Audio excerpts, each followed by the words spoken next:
Hey everyone, it's Movie Lover 120 here, and I'm here with a brand new movie review, and this is going to be for the ninth film in the Friday 13th series. Yeah, ninth film in the Friday 13th series.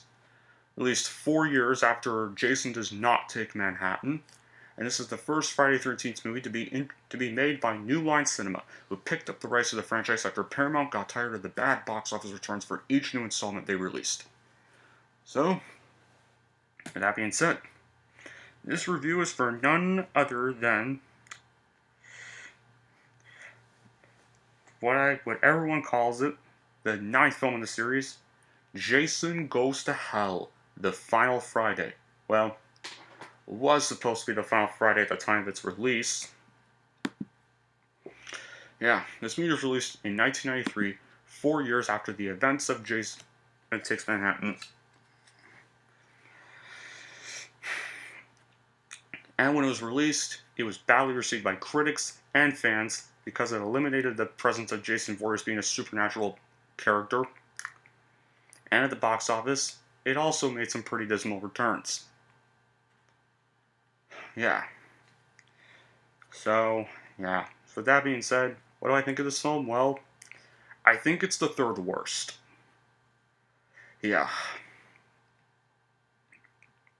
However, despite being the third worst, is it a bad movie? No. It's not good, but it's got some good redeeming qualities in it.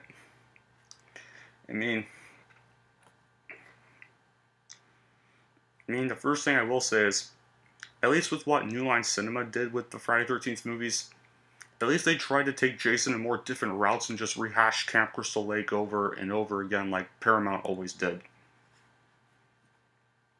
Yeah, and tried to take Jason in different areas. So, what is this movie about? Well, Jason Voorhees, who's somehow been resurrected after Jason Takes Manhattan for some reason, it's never explained, is killed by an FBI task force after falling into a trap set up by an undercover officer, and is presumed dead.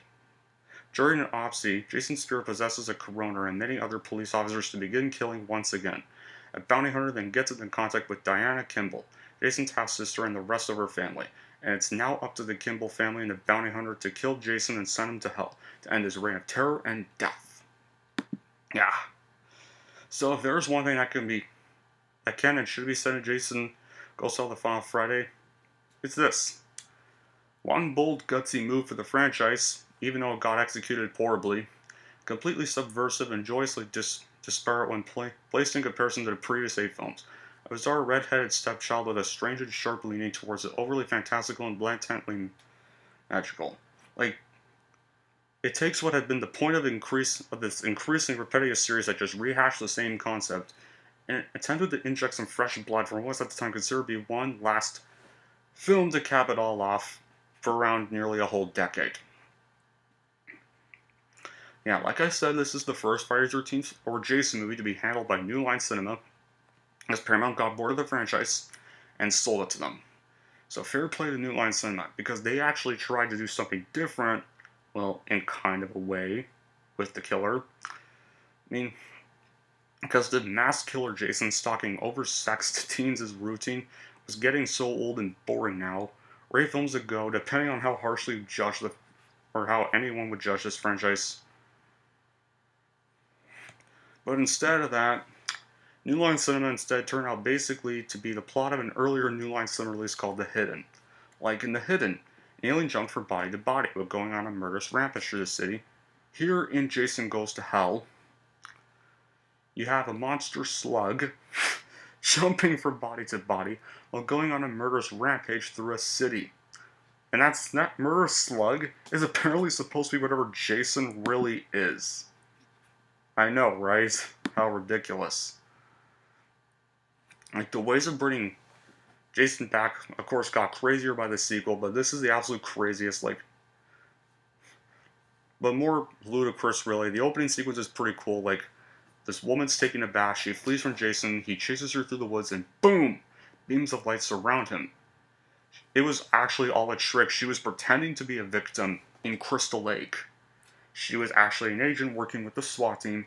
The SWAT team has gotten knowledge of pretty much after all those 8 movies. I think the SWAT team had already became fully aware of Jason after all those other movies events, and he's gunned down to pieces.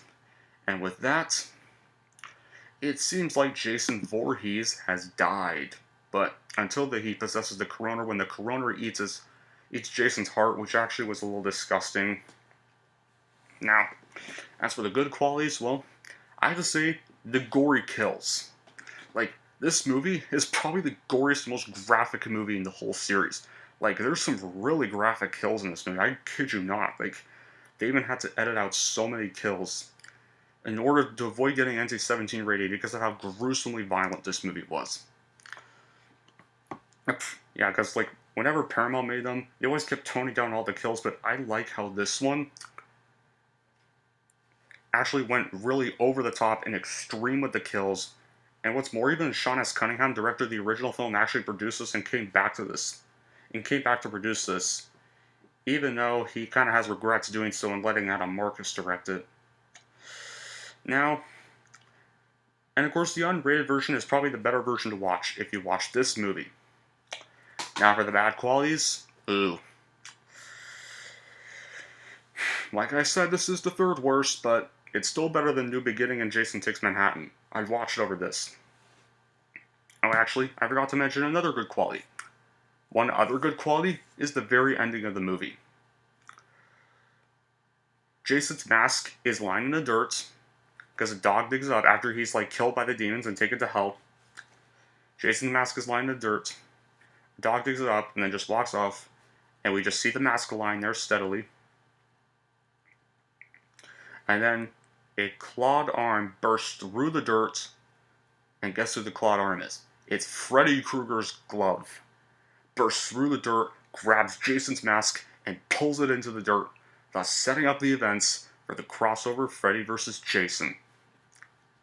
Man, which, that pretty much hyped so many audiences when they saw that ending in theaters. Like, everyone was just, all slasher fans were just so hyped for that movie to come out. And they waited 10 whole years. They had to wait 10 whole years for it to finally come out. It took 10 years that happened. The bad qualities are some of the effects. I don't really like how there's this monstrous slug is actually the one possessing Jason all the time. I think that's very unrealistic and foolish. Like, Jason was a physical character, not a supernatural character. Like, a monstrous slug possessing Jason and making him walk around, like, what? I'm sorry, what is that? It's just crazy. Like, the characters aren't even that memorable, really. Like, sometimes they're just still the same usual Friday the 13th characters. Like, director Adam Marcus and writers Jay Hughley and Dean Lorey seem to have a ton of ideas on how to exploit the ridiculous concept, but they're just given free rein to just go crazy. There's a little something for everyone here. Like, there's some touch of the self-aware laughs that make Jason live so enjoyable. There's some wild and whacked out imagery, and some good old-fashioned gory kills that harken back to the first couple of movies. There's still some likable performances, fun and inventive kinetic camera work that knows how to make the best of its lowest budget while weirdly entertaining humor and plenty of gore to go around. Murders is a film that I find to be a decent bit of dumb fun. So yeah, this movie is the third worst. It's stupid beyond belief. At times, although slightly less stupid, and actually, the stupid stuff's actually kind of tolerable here.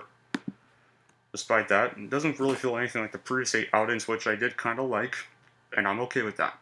It had a lot of insane concepts and ideas to play with, and knows exactly what it wants to be. It got some actually creative minds at its helm, even if it was executed kind of poorly. So yeah. So honestly, if you want a really gory slasher movie, I'd still give this a watch. Especially if you're kind of a Friday the 13th fan, even though a lot of Friday the 13th fans really hate this movie and consider it the worst. Personally, I put it third worst because I would still watch this over New Beginning and Takes Manhattan any day. And plus, you got a cool cliffhanger ending that sets up one of the best crossovers ever. So yeah, that's my review for Jason Goes to Hell, and here's how I'm going to rank it. I am going to give Jason Goes to Hell a 5 out of 10. And there we go. That wraps up my review series for Jason Goes to Hell. Yeah. That's 9 down and only 3 more to go. So up next is the 4th worst of the series, but actually has entertaining moments in it. Yeah, the next one is Jason X, the final film of the Kane Hodder era. Or Kane Hodder era. Yeah.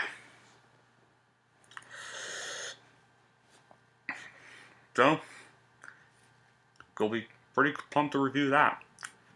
Until then, that'll be it for this review. Thank y'all for watching. If you like this and want to see more, and don't forget to like, subscribe to Movie Lover 120.